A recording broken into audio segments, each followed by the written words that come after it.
Fel asiant yn Wynedd, dwi'n gweld yn ddyddiol faint o bwysig ydi o i sicrhau bod pobl lleol yn cael pob cyfle i brynu tai yn eu cymunedau eu hunain. Os ydych chi'n cael trafferth fforddio prynu cartref ar y farchnad agorad, mae yna gynllun arbennig ar gael i helpu, sef cynllun prynu cartref Gwynedd. Gyda chefnogaeth Cyngor Gwynedd, gallwch gael benthyciad equity i dalu am y gwahaniaeth rhwng pris tŷ a'r hyn gallwch ei gael fel morgais a blaendal.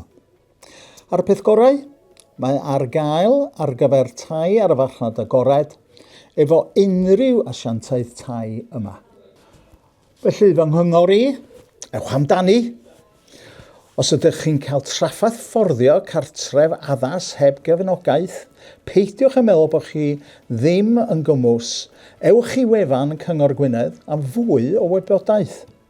Efallai na dyma'r allwedd i'ch cartref cyntaf neu cartref mwy addas i'r teulu o fewn eich cymuned lleol.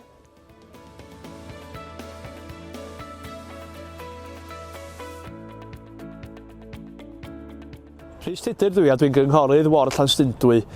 Pan glywais am gynllun prynu cartref Gwynedd am y tro cyntaf, ni'n meddwl, iesgo mae hwn rhy dda i fod yn wir, ond mae o'n gynllun da a mae o'n wir. Mi gwch chi fenthyciad hyd at 50% o werth eich iddo. Ewch amdani.